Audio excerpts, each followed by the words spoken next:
I saw the city in the deep, deep distance that was dark green and all these lights flickering and clouds flowing over it. And this all started after tremendous geometric patterns that are incredibly rapid that you cannot describe to anybody. They're so fast. After those had slowed down, I saw this city in the deep distance. So I was sort of watching that, and then this ball of light goes right past me, right in front of me, like, what was that? It didn't scare me, except it was so close. After that, I started looking around. It's like you're in this place, and you're going, why am I in this place? And then I noticed that there was this woman off to my right with a real long nose. She had green skin. She was turning this dial, and I realized she was turning the volume of lights up and down on the city in the distance. And as soon as I looked at her, she noticed I was watching her. And she said, so what else do you want? I said, what else do you have?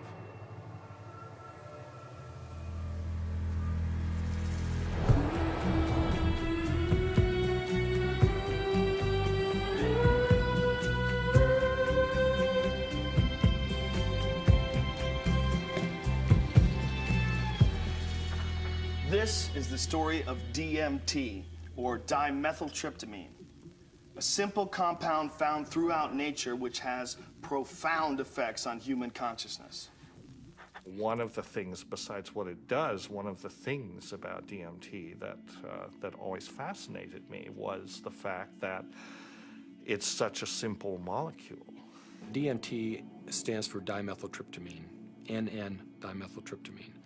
If you actually look at the ring structure of DMT itself, you only have really 4 positions that you can attach things to. So you can make diethyl or dipropyl. There are some other types of carbon chains you can attach to that end that do give you compounds that have activity, but very different from DMT. It biosynthetically, it's 2 steps from tryptophan. Right, 2 trivial enzymatic steps from tryptophan. Well, tryptophan is an amino acid, of course, and it's everywhere. So all organisms have tryptophan, and all organisms have the 2 key enzymes that lead to the synthesis of DMT.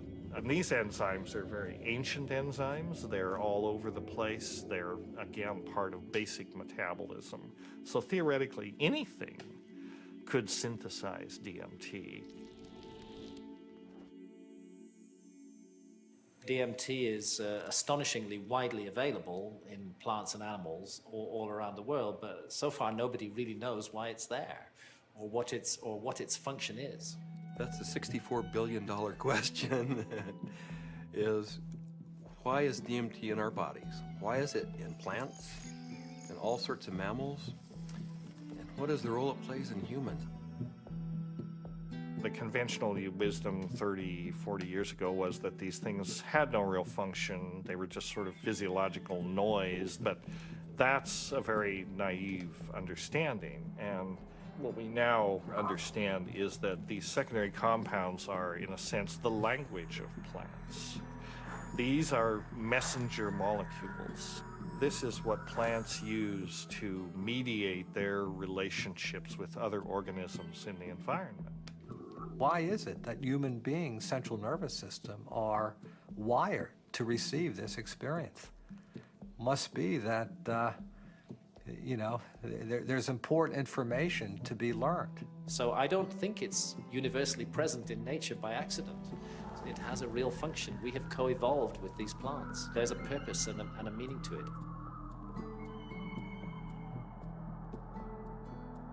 So it really fits in with the notion that DMT may be the common molecular language, resonant language, among all living beings on this planet and maybe others as well. I can't think of a more powerful tool to explore the whole question of what is consciousness. these substances are tools that can be used to expand awareness in all areas of life and apply that expanded awareness for the betterment of people's lives and their communities, their families, and our society. The good news is that there's a growing number of Westerners and actually intellectuals, scientists, artists, movers and shakers, filmmakers, and so on, who realize that this stuff is all too interesting just to go on keeping it swept under the rug. And meanwhile, the Inquisition was a long time ago, the birth of rationalism was a long time ago. At this point, there's no good reason, apart from bad habit, to keep up these barriers. With the help of two concepts that are traditionally opposed, science and spirituality, we humbly reintroduce psychedelics back into the cultural dialogue. DMT, the spirit molecule, you know, it's a conundrum, it's a paradox. What the spirit is the inner world, the molecule is the external world. So the psychedelics or entheogens take us from the science to the spirit. I was drawn to the pineal gland, which is a very small organ in the center of the brain, which has always been an object of interest and even veneration for a lot of esoteric physiological disciplines. I thought, you know, it wasn't totally crazy to presume a pineal site of origin of DMT. Which, you know, fit in nicely with my theory that the pineal was somehow involved in naturally occurring mystical states. This hypothesis proposes that the pineal gland at certain times, when it's under a specific stress or stimulation, it releases a significant amount of this hormone, DMT, and it's that hormone that facilitates the entering and exiting of the soul in the body. This is what the Jewish sage mystics have been describing in a coded language for literally thousands of years. Through meditation, through fasting, chanting, any number of techniques, there might be a burst of endogenous DMT that was correlated with mystical and near-death experiences. And I had this theory that there was a big similarity between psychedelics and experiences that were possible with a lot of meditation. And that was one of the original findings that led me to start looking for a spirit molecule, for a compound in the brain that elicited mystical experience.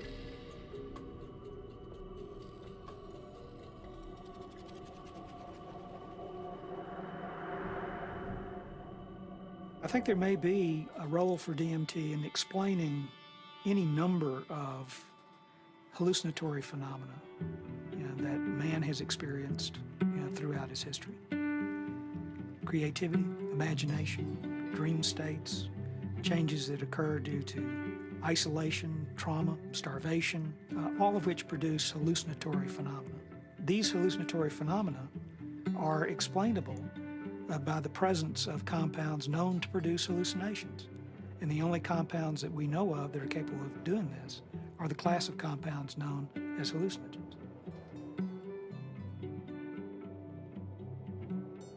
When thinking about spiritual states, I think endogenous hallucinogenic compounds and molecules that the brain can potentially release are probably very relevant to this topic, because on one hand, they may really help us to elucidate what is the neurochemical mechanism of these experiences. I mean, if we can say that there's a release of endogenous opiates, or we can say that there's a release of dopamine or something like that, and we can measure that release and we can see where in the brain those different molecules go, what receptors they activate or deactivate, and hence we can really learn a lot more about what these experiences are, because it really can allow us to match up these experiences that people have with hallucinogens, as well as understanding where they are related in the context of the brain's receptors and the different parts of the brain that may or may not become active.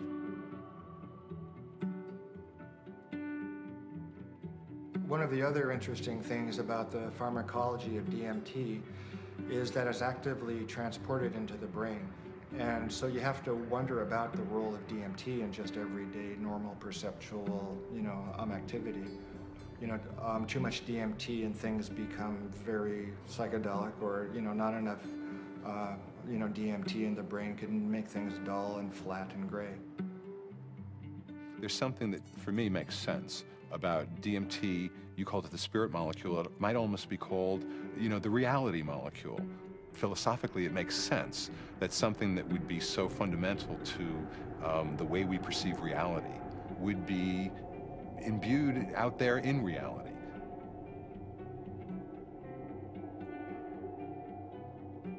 There was a sense around it that there was something special, that it wasn't like anything else. There wasn't like other psychedelics. Its intensity and speed was such that it really produced a different kind of response. I mean, I remember almost getting the sense that it was kind of like a psychedelic bungee jump, that there was a kind of raw leap into this rapidly changing environment that was very different than the more gradual approaches of other psychedelics.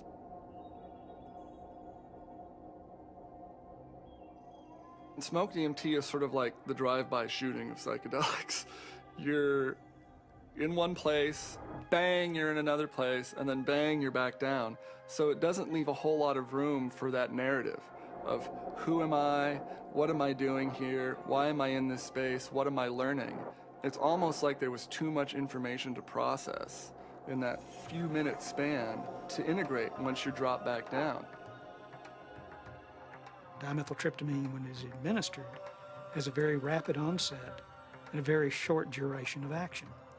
This is because it's very rapidly broken down by the body so that it can be cleared. DMT is rapidly degraded by an enzyme in the liver called monoamine oxidase, or MAO. That's the reason it's not active when you take it by mouth. Whereas psilocybin, when you take it by mouth, it's not broken down by monoamine oxidase very quickly at all. So it gets through the liver and passes on into the bloodstream and into the brain.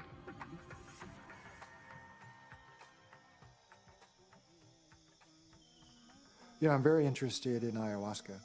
When I began my studies in the early 1990s, ayahuasca was just starting to make inroads into the West, but it's obviously become a lot more popular in the last 10, 15 years. And the visionary ingredient in ayahuasca is DMT. Through some amazing feat of pre-literate chemistry, the Amazonian natives stumbled upon or combined whatever. I don't know how they did it, but they found that one plant contains DMT and one plant contains an enzyme inhibitor. Combine them, you can drink DMT and it's orally active. So it starts working in a half hour, lasts for 3 or 4 hours. And you can, maneuver a lot more comfortably within that state than you can when you're just smoking it or injecting it. Orally active ayahuasca tends to pick you up and gently carry you into the space and hug you and embrace you and clean you and show you all sorts of mystical visions, and then it very gently brings you back down like you're floating on a feather back to the ground. As valuable as my DMT experiences have been, I feel that there's a lot more enduring value, really, in this folk technology, which stretches it out and makes it a navigable space. Our whole Western, European-derived tradition of distilling alcohols and isolating chemicals and making everything stronger and taking it out of nature and putting it into the biggest punch that we can, I don't think that generally that's the most useful way. I think there's a reason that cultures have learned to turn a 5-minute experience into a 5-hour experience. It seems to me that ayahuasca has had a plan and that it's reached out into the world and brought DMT into many, many thousands of lives in a much bigger canvas than it had reached for the last 10,000 or however many years. And it's done it very rapidly. and it's done it with form to go with it. And ayahuasca is much harder for the power structures that we have now. It's much harder for them to put down because it has been part of a legitimate religious and spiritual practice for thousands of years, certainly in the Amazon. And we can't just dismiss all that as primitive mumbo jumbo and superstition. We have to get to grips with that on its own terms. I think that there's a growing number of people who feel this desire to get back in touch with nature, with plants, with animals, and who know that through the shamanic path there's a way of doing this, and that actually these tools, these psychoactive tools for plants like ayahuasca is a very direct way of doing this. Now, it may not be everybody's cup of tea, and I think a lot of people are actually with reason afraid of it.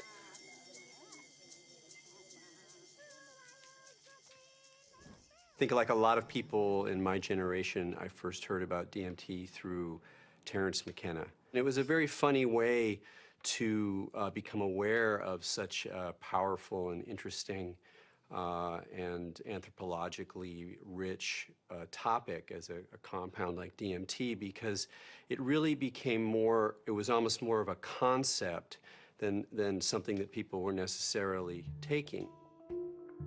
The DMT flash makes it clear that disembodied consciousness is a possibility.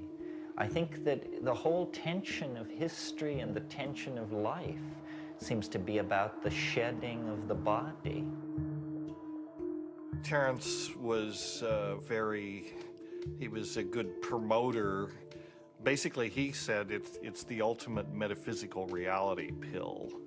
And even though it's not a pill, but I thought that was a pretty good characterization after I took it. It seemed to be of a different order than LSD and mescaline and some of the other things that were around. DMT really did seem to be a whole other level of experience.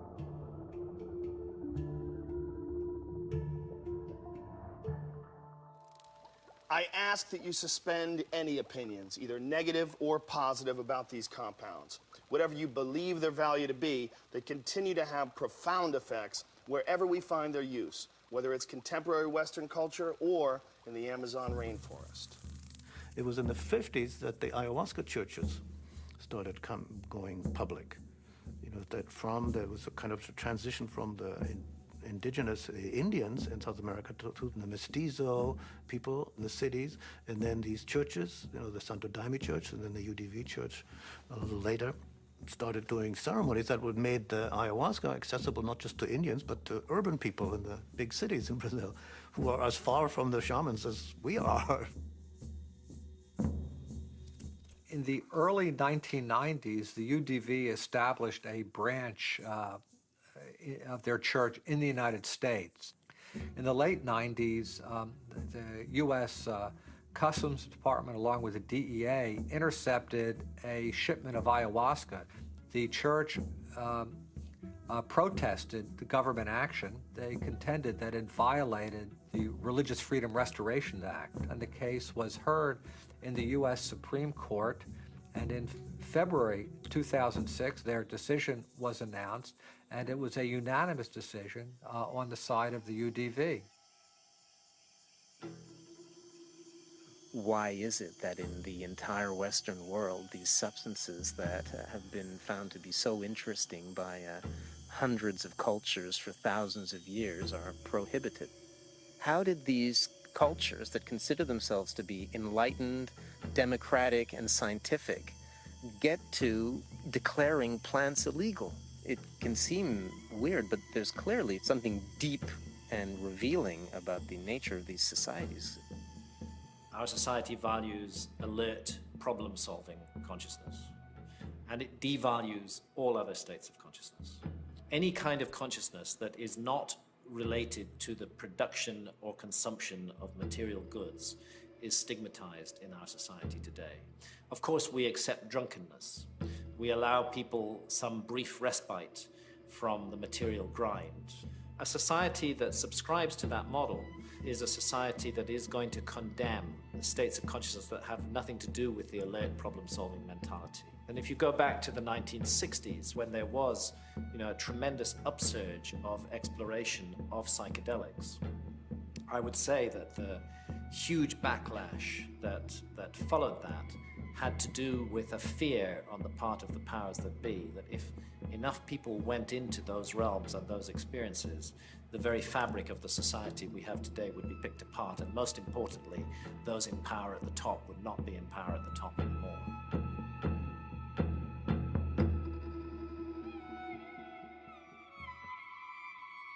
There was an optimism that was ungrounded, that Vietnam was happening, that all this real stuff was going on, and that the psychedelic movement wasn't really addressing that in a real way, and that Timothy and that bunch sold us a false bill of goods that didn't really work. We are now, whether we like it or not, in the psychochemical age. In the future, it's not going to be what book you read, it's going to be what chemicals do you use to open or close your consciousness. Chemicals can help us learn faster. Chemicals can help us expand or contract our consciousness. The atmosphere in the 1960s was, we are doing research here. We are dedicating our lives to trying just about everything on the planet. So we would try it, then we would talk about it, then we would evaluate it. We regarded ourselves more or less as spiritual pioneers.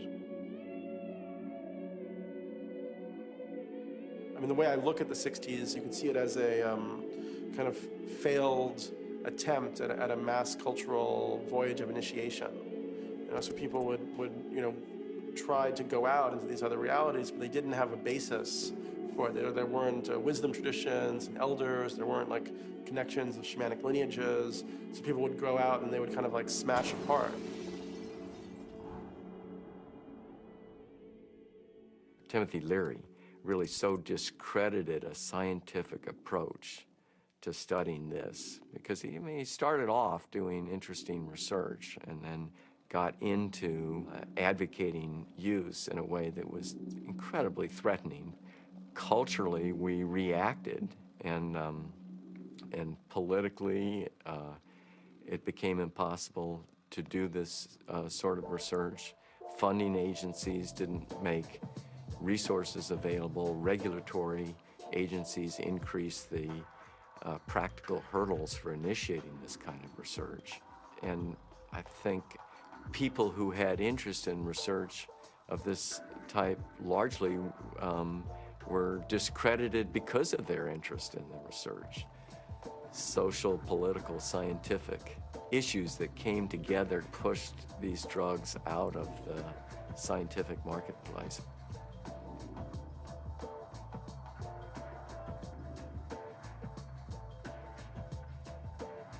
The public opinion in many cases had become that psychedelic research was dangerous. The lay public was uninformed about the true nature of these compounds and what their importance may be in the understanding of perception itself. One of the tragedies to me is that the clinical research on these substances pretty much stopped around 1970. And for me, it's especially tragic because I really believe that these substances played a major role in the development of our philosophy and thinking throughout the world. What a lot of people don't realize is that psychiatry, up until the 50s, the field in general had no concept that neurochemistry played any role in emotion or behavior, which today seems really bizarre.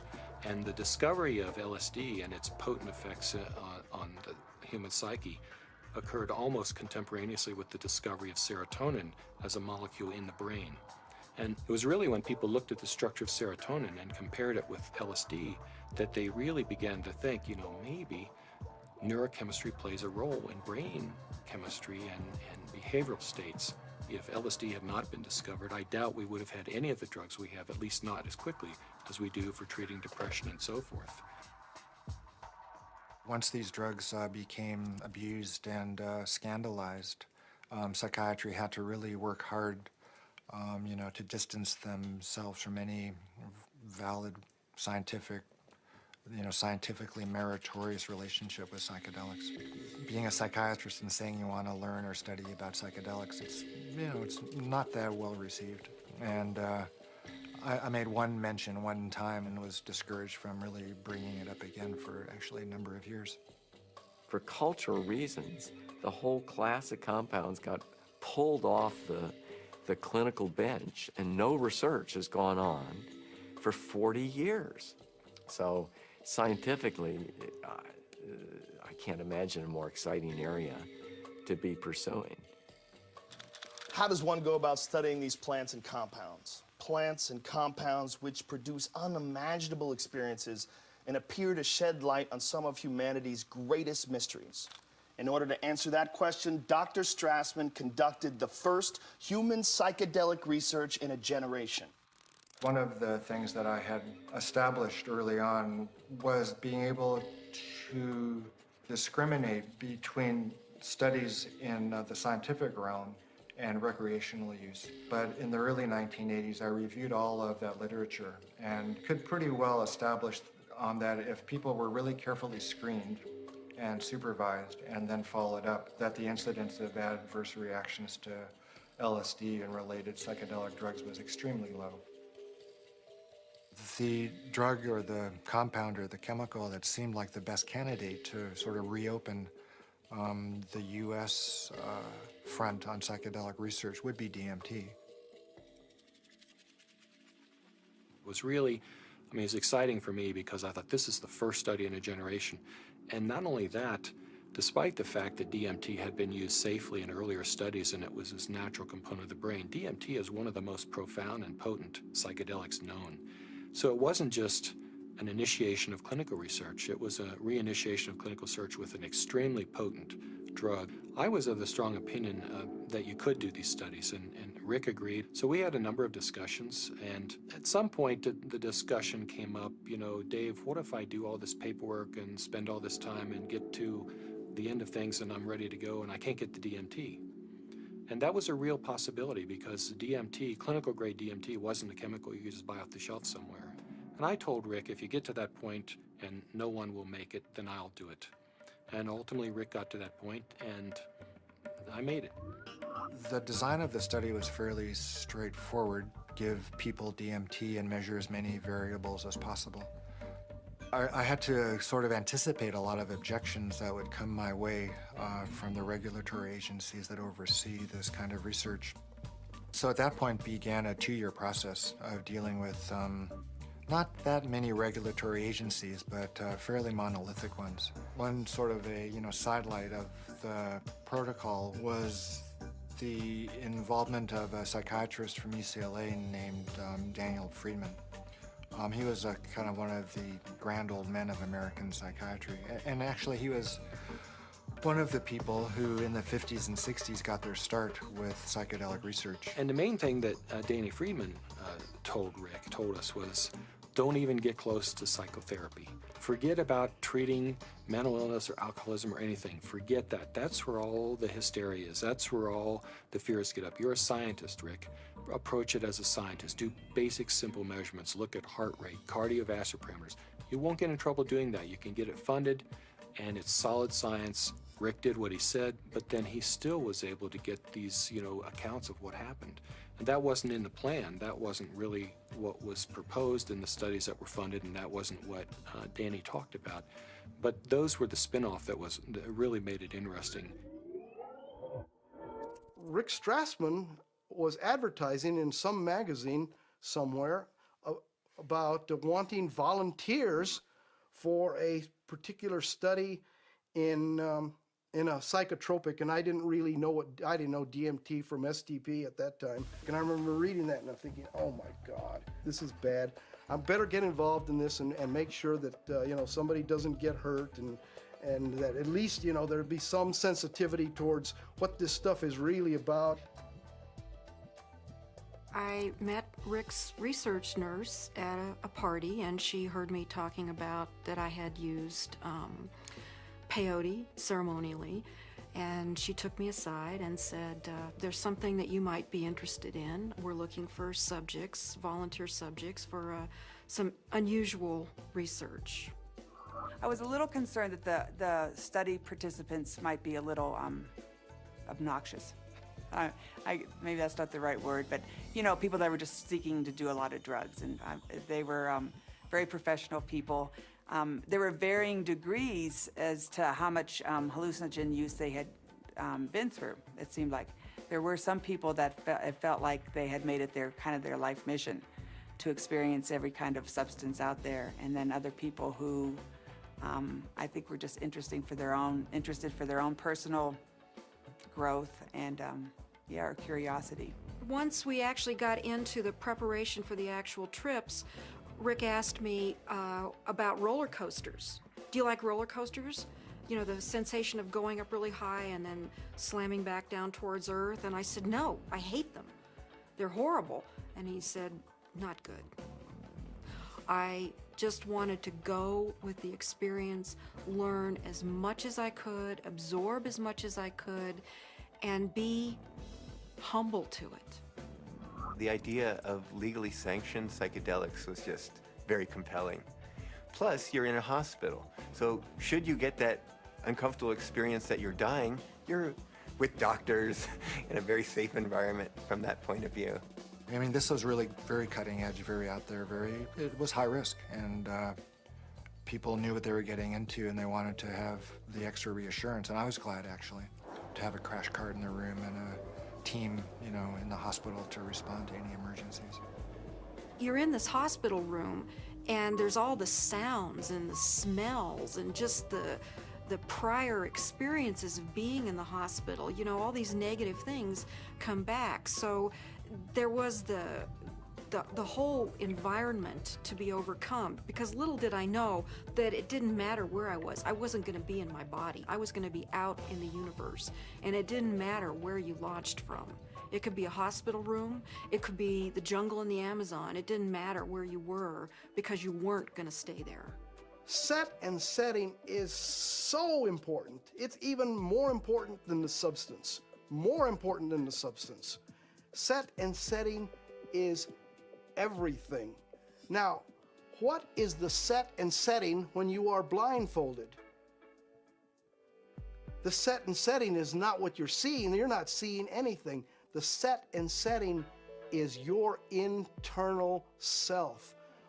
The things that you have learned, the capacities that you have achieved, the conditions of your own psyche and psychology, these are your set and setting.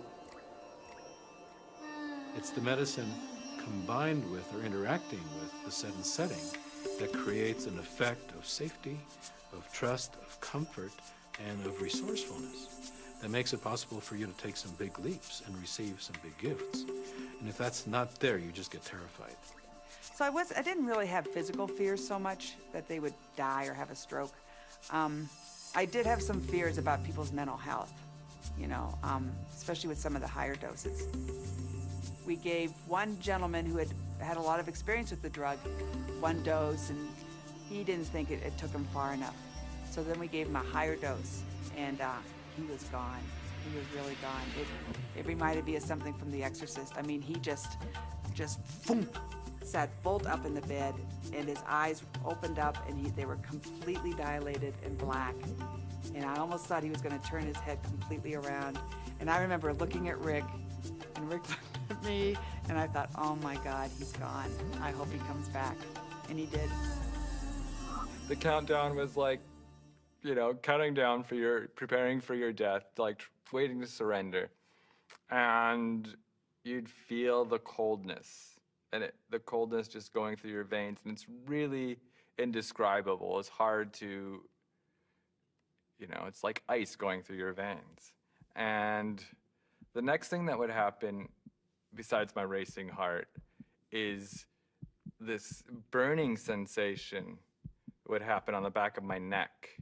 I mean, this was reliable. This is like clockwork. This happened every time that you shot me up with DMT. And then there'd be a hum, and the hum would get louder and louder, and to the point where it broke apart everything that I was or knew it was just this. It just got louder and louder until you just had to surrender to the sound. And then you were there. I would get a warm, full feeling, a golden feeling in my chest before it went to my head. And I'd feel this warm rod, about 1.5 inches in diameter, start growing up inside my central channel. It would come up and sort of slow, warm up my chest, go up through my head, and slow down and put tremendous pressure in my sinuses behind my eyes, and slow down. Start to grow and distend the skin behind my forehead about 1 inch, behind my hairline. And when it had, I was afraid it was gonna pop my skin a few times because it was a very physical feeling. About 1.5 inches, 2 inches above my skull, when it popped through there, then the psychedelic trip would start.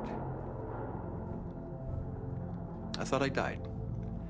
I saw the white clouds, the Renaissance white fluffy clouds with the gods and the angels and all that stuff is what I saw. I thought I was dying and going out, but I did take a quick look at Cindy and a quick look at Rick because I had my eyes open, and they were both there watching, looking very calm. And I go, oh, that's really good news. My body looks fine.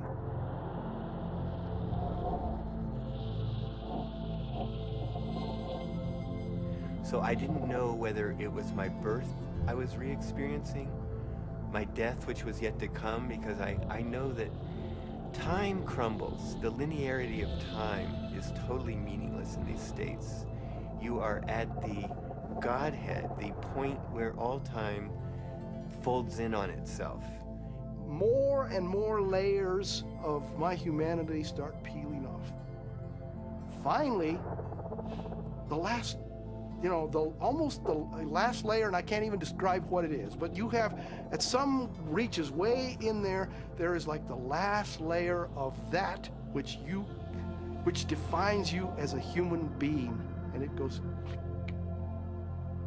You are no longer a human being. In fact, you're no longer anything you can identify. There was no concept of time. It was so disorienting.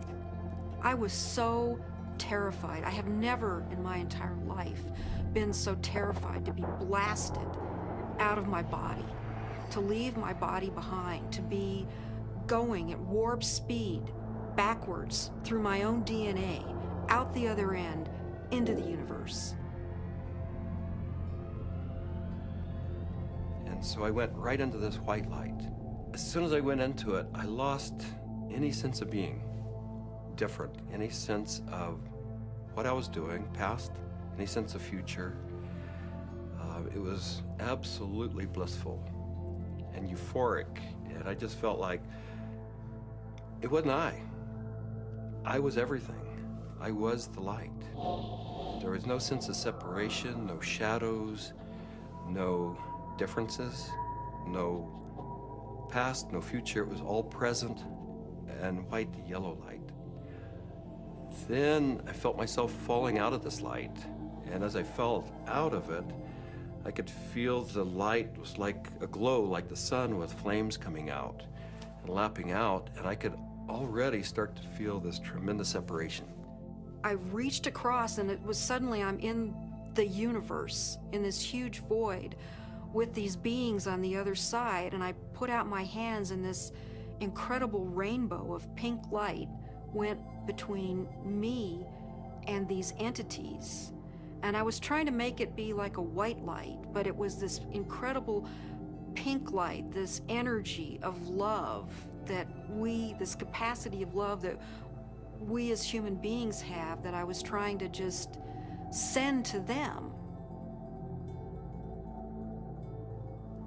This meteor-like trip through the infinite space of the interior consciousness is up pops the picture puzzle pattern door.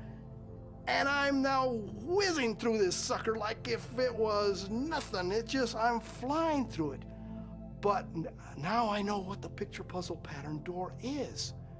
The picture puzzle pattern door is the farthest reaches of your humanity. This is the doorway into what defines you as a human being. When you go past that, you stop being human to a degree, and the further you get past this point, the further away you go from being a human being. But right here, this picture puzzle pattern door is everything. It's everything. It's what defines you as a human being. This picture puzzle pattern door is you.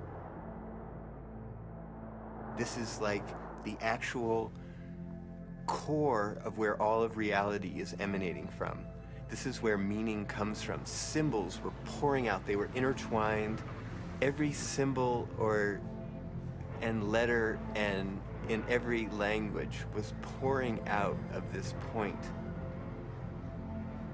And I looked around at my environment and I was trying to absorb everything, to understand, but there were all of these machines or structures or things that I had never seen before, that I had no idea what they were. I was like a caveman in a computer lab. I didn't have any idea, but I knew in my intellectual awareness that this was a very advanced civilization or life forms or whatever they were. They were so far advanced from what we know here on Earth. There's one state in it, I call it the hobby horses, and they're interlocking, reticulating, vibrating hobby horses. And I use that's what they seem like to me. They interlock and they form a visual pattern that seems infinite in scape. And then you're on the inside, outside, inside, every side. And so it's less possible to use, words sort of start to escape you. The texture of the space was very much like an animated Mexican tile. It seemed to be hyper vivid in color, in a Technicolor sense, but also very clay-like and earth, like with an earthen, pointing towards earth, but not really being of earth.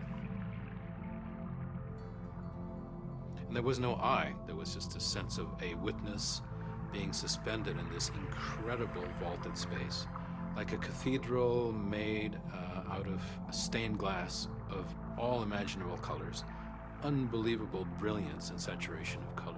Just this amazing pattern in this dome, this gigantic dome. It felt like the size of of a small planet.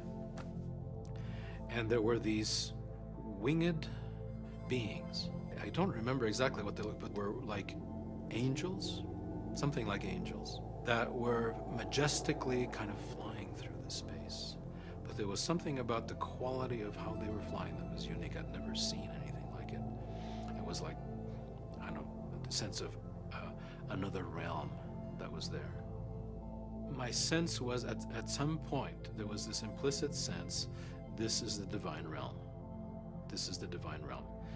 And it was not like a thought, but it was like this implicit kind of grokking recognition. It was all very, very impersonal until I got to the space where I realized that I was in the area where souls await rebirth. And I was there, and I had been there so many times before. I recognized it, and this incredible transcendent peace came over me. I have never in my life ever felt such peace. Everything was stripped away. Every hope, every fear, every attachment to the material world was completely stripped out of me. I was free to just be the essence of a soul. After the medicine wore off, there is that familiar sensation of kind of coming back into the body. And I do remember that. That was part of almost all of those experiences of kind of coalescing back into sensory awareness and a sense of having a body and of that becoming a little more substantial. And then say, oh yeah, here I am. And I live in a body and I'm okay. So Laura removes the eye shades. And I ask, not really with my eyes open quite yet, I ask, how long was I gone? because I needed to know. And Rick chimes in like 15 minutes.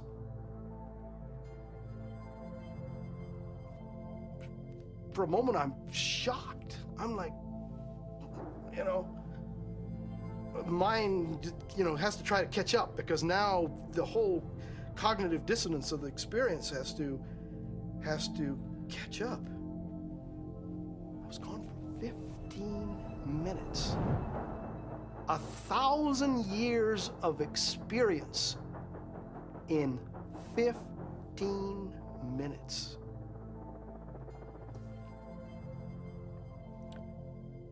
Well, to say the least, it was profound. It was profound. I mean, it's amazing. I mean, it's amazing what a human being can experience in a hospital bed. I mean, they can experience almost the whole universe. You know, life, death, everything in between. This is not some recreational thing, and I don't believe anybody should enter this lightly. It is life transformative. It will perhaps shake you enough to realize, you know, that you need to be awake to the fact that you don't know, and that is the beginning of starting to know. What we see here is such a tiny part of what is real. I get really frustrated because, of course, there's no way to prove that where I went was deep space, that I encountered, you know, other entities, other life forms that exist in this universe. At some point, maybe our civilization will become advanced enough and we will throw off these anchors of impossible thought, that these things are impossible, that it's not, you know, that everything that exists where we can see it. I wrapped up the studies in '95 and really just had to take a break for a couple of years. I was aware of a growing sense of discomfort with what I was doing because I just couldn't explain it. And it seemed to me if I couldn't model and explain what was going on that I was doing and just, you know, bringing people to the edge of these kinds of experiences, it seemed like I ought to. That it was a little irresponsible to be sort of pushing people off the cliff like that without really knowing exactly what it was and accepting and understanding and feeling comfortable with that model. And, you know, I think what began dawning on me after a while once I stopped the study was that I was really dealing with a spiritual phenomenon. What do these experiences say about the nature of reality, the nature of our minds, or the function of our brain that we can so quickly shift into these alternate realities? Let's take a step back and consider how these experiences inform us about ourselves, our consciousness, and the symbiosis of the two. It started seeming to me that what was happening with DMT, particularly with respect to some of these reports of entering parallel or alternate or freestanding parallel sorts of realms of existence, is that indeed was what their consciousness was doing. The chemistry of their brain, which is the organ of consciousness, was being changed by DMT in such a way that they could then receive information that we weren't able to receive normally. Yes, there's the experiences from DMT and ayahuasca, and they have their function.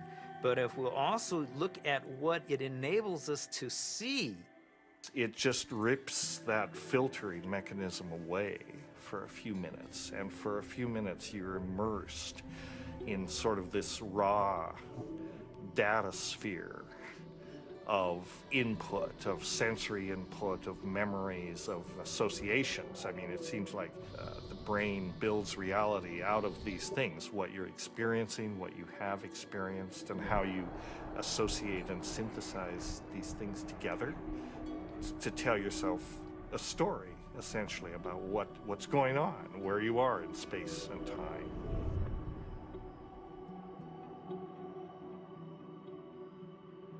It's the brain that helps us to process all this information and to create for us a rendition of what our world is all about. But we're trapped within that brain. However, in spiritual experiences where people feel that they get beyond the self, in certain types of psychedelic experiences where you have incredible sensory and other types of phenomena, people really feel like they are able to kind of get outside of their brain. We have to take a very big look at what is going on within them when they have the experience and try to understand how it happens physiologically and try to make sense of it from the subjective perspective as well as from the objective perspective. I don't think you can just say, let's just explain it away on the basis of science.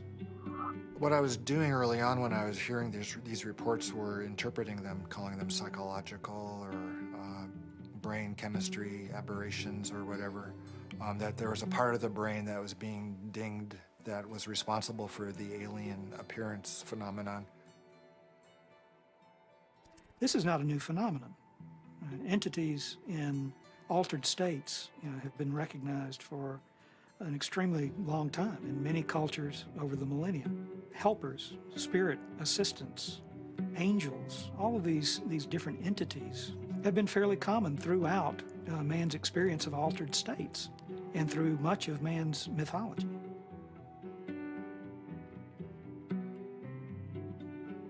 But I don't think it's out of the realm of possibility that people are in some way interacting with some sort of an intelligence or sentient being or something that exists at some level that's not in this three-dimensional physical plane.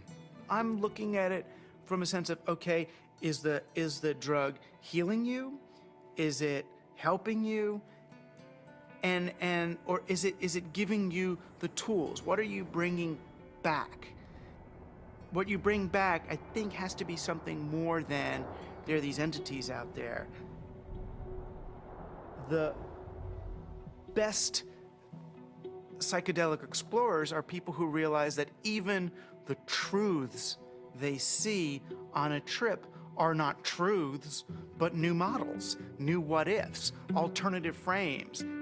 Unless there is a map and a clear methodology, then one will just have a variety of different experiences. All these various experiences that have been reported from NDEs, near-death experiences, alien abductions, alien encounters, sexual ecstasy, I believe all of these experiences, in fact, are fractals. If we understand the concept of fractal geometry, no matter how small it is, it contains everything that is in the larger picture. And thus, that validates profoundly all these various experiences. Discount the phenomenon as hallucinatory or imaginary. I think it's maybe more useful to look at a mechanism of action. If it is real, then perhaps how does it work? Look, there's extraordinarily regular phenomena that come up with these things that are clearly linked in many ways to these larger human issues around mysticism or religious experience or encounters with other entities. And here we have it. And if you can't go in there and really go in there and account for this material inside your neuroscientific framework, you're leaving a huge gap. You gotta account for this stuff the way you gotta account for dreams, the way you gotta account for all sorts of psychoactive responses. Using DMT as an explanatory model, as kind of the mediator between our consciousness and the consciousness of a non-corporeal sort of reality, it's handy. With DMT, there are no words. I would try to wrap mathematical vocabulary around the experience afterwards. I specialized in the metaphor of vibration and how vibrations in fluids created form in fluid, and that would be the key to the relationship between the spiritual realm and the ordinary realm. This was the window that was opened by DMT. Using psychedelic drugs or other types of pharmacological substances can help to induce a state where people feel that they touch a deeper sense of reality, where they understand reality on a more fundamental level, and they gain a great deal of insight and knowledge into the ways in which the world works and how they are, as a human being, supposed to relate to that world. DMT is somehow, it seems to me in my experience, more of a breakthrough than LSD, mushrooms, peyote, and so on. It's instructive. It's more supportive of future evolution and the creation of the future. And it is, in itself, more of a mystery. How could this little stuff produce something that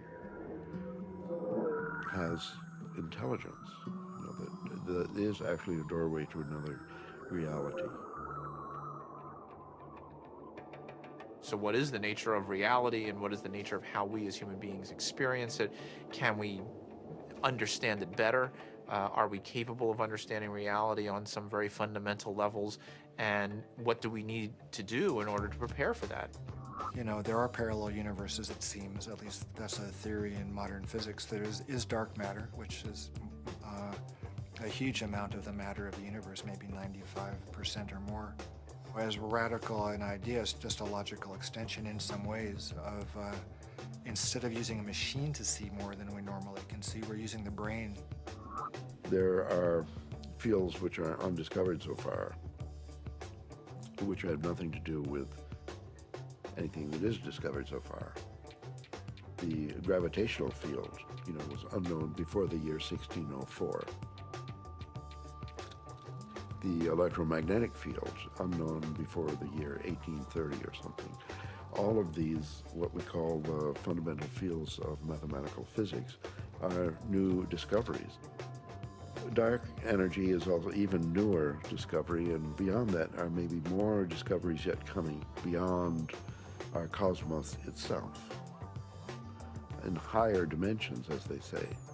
I still don't have very much use for the concept of God, but I do believe that there are higher levels, transcendent levels of reality, and I'm actually now starting to really believe that the brain is not the source of consciousness, is not really who we are, but it's more like a radio tuner for something way bigger. Are these experiences, spiritual experiences or otherwise, are they created by physiological processes, or is the brain itself responding to something that's going on?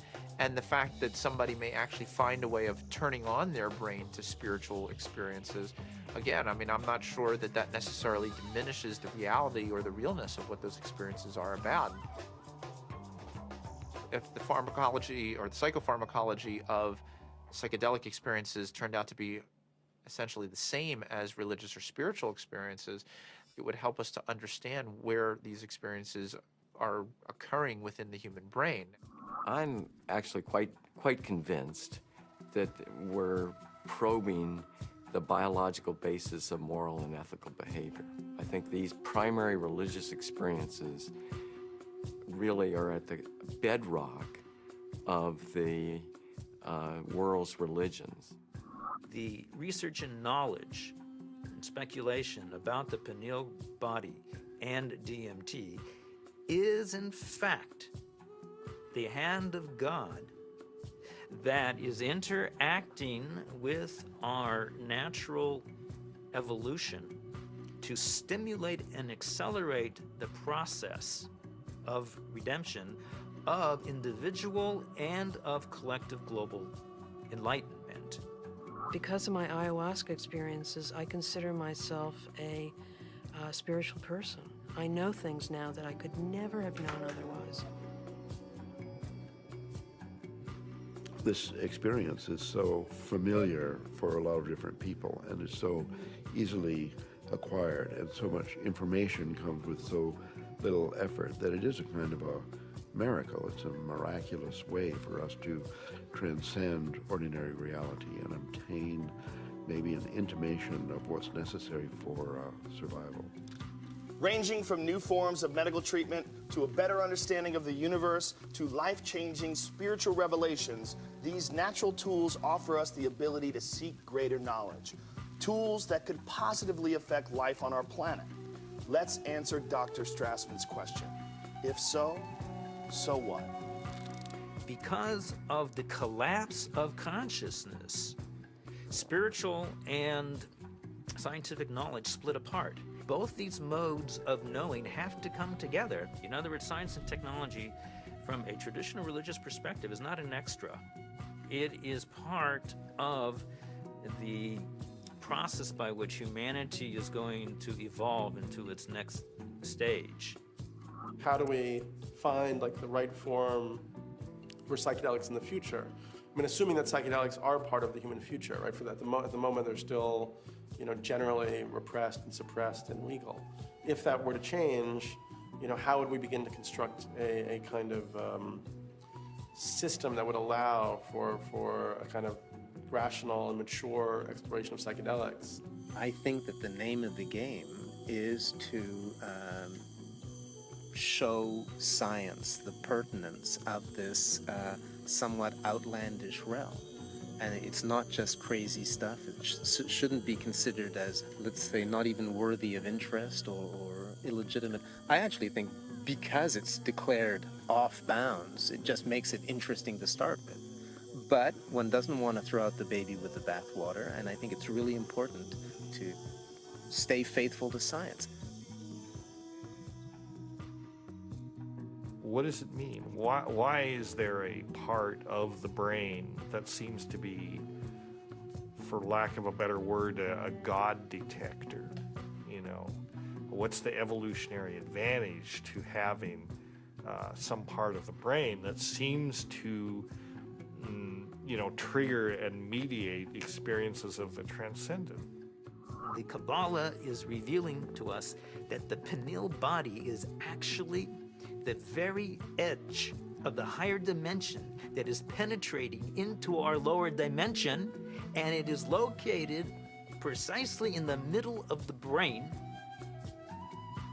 I can remember reading about Descartes, thinking that it was actually the interface between the spiritual dimension and the dimension of matter. And I remember studying that as a foolish idea from our history. And now it seems actually like a very interesting idea. What we are looking for out there is really in here. It is the doorway. It is the gate. So we focus on the transformative effect of the psychedelics. But it's also true that the reverse is true, that it requires transformation in order to embrace psychedelics. You know, it's one of the tricky paradoxes of postmodernism that psychedelics both require and produce a transformative effect. We have severed our connection to spirit. That's what our society has done. It has sought to persuade us that the material realm is the only realm, and the only way we're going to recover is to reconnect with spirit.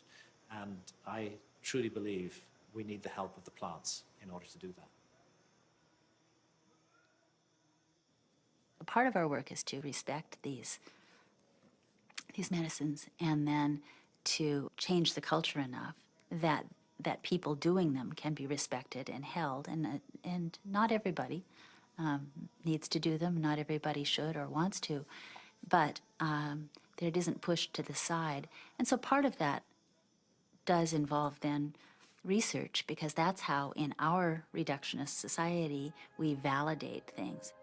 With the passing of the years and the opportunity for sober reflection, I think there's a growing appreciation that there may be something to gain from studying these compounds, that there's a lot we can learn, and there may very well be treatment models, particularly for patient populations for whom conventional treatments are ineffective, for whom the psychedelic model, when utilized optimally, may provide great benefit. I think the most important thing that we could do right now that would be fairly straightforward to do is to ask and answer the question of whether ayahuasca could help people who have drug and alcohol abuse.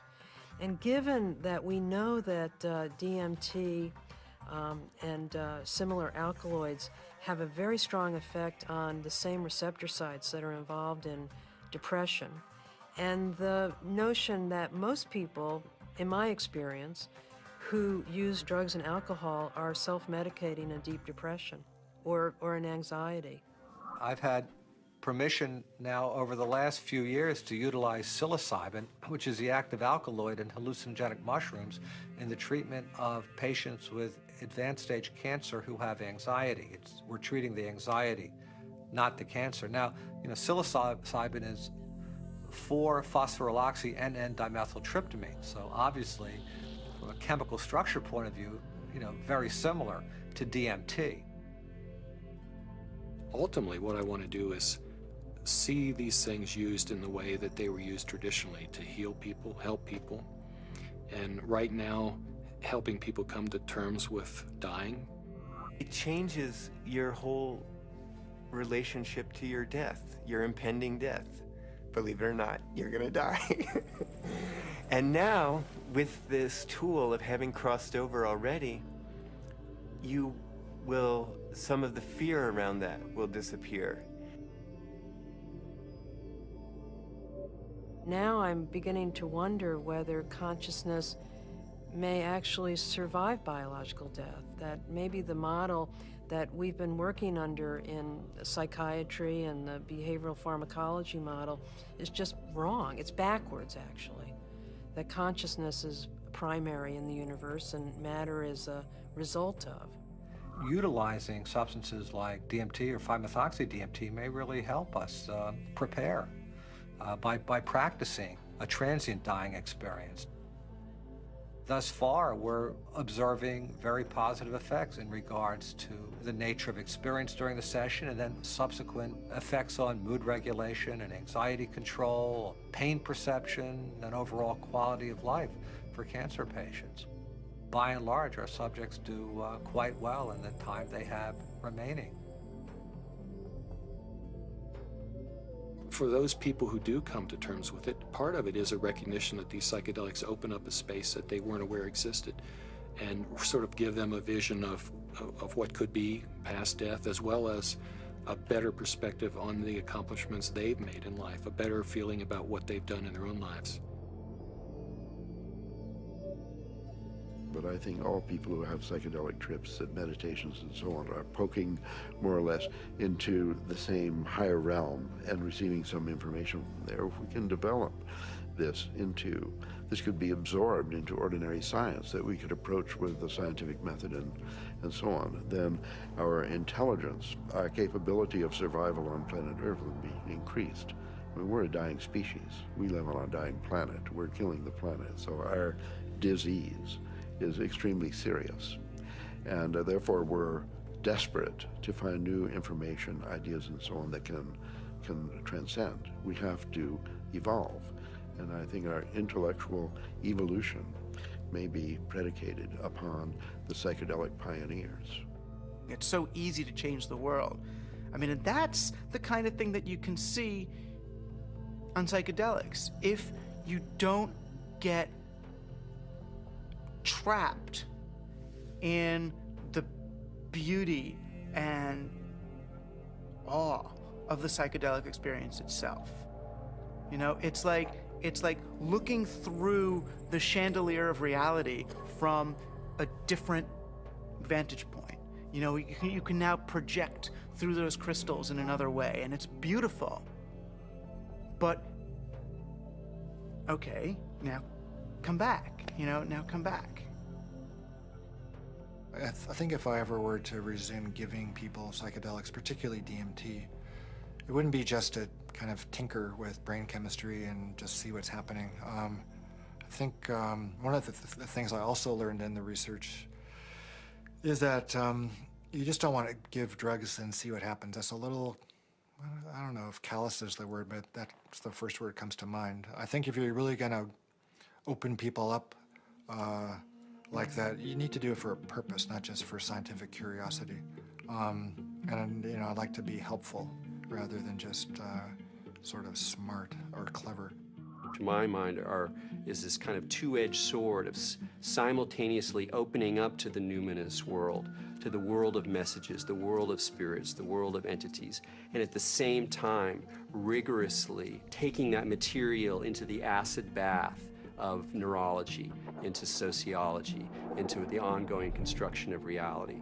And that the wisdom that these things bring is this kind of very tricky mixture of authentic religious experience with gods and messages and clear signs, and a sort of remarkable mirror of the mind.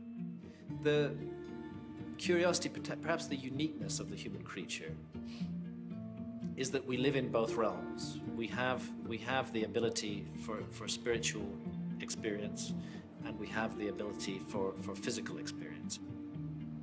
The agenda of the spirit world, if there is an agenda, is to allow us to experience our full potential and to deliver our full potential. And maybe the choices that we are making right now as a civilization and a society rebound far beyond ourselves. And I think DMT is a forcible reminder that there's a lot more about reality, the universe, ourselves, the biosphere, whatever, that there's a lot more to it than we imagine.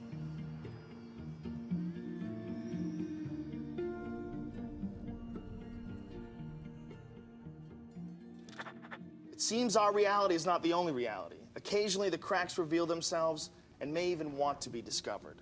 As humans, we are creatures that thirst for knowledge. We spend time, money, and infinite energy searching for it, in schools, in churches, in business, and in technology. Knowledge is power, and thus our greatest quest. Dimethyltryptamine, a molecule with a complex name and the simplest ability to unlock the door to another dimension, and perhaps, just perhaps, our future evolution.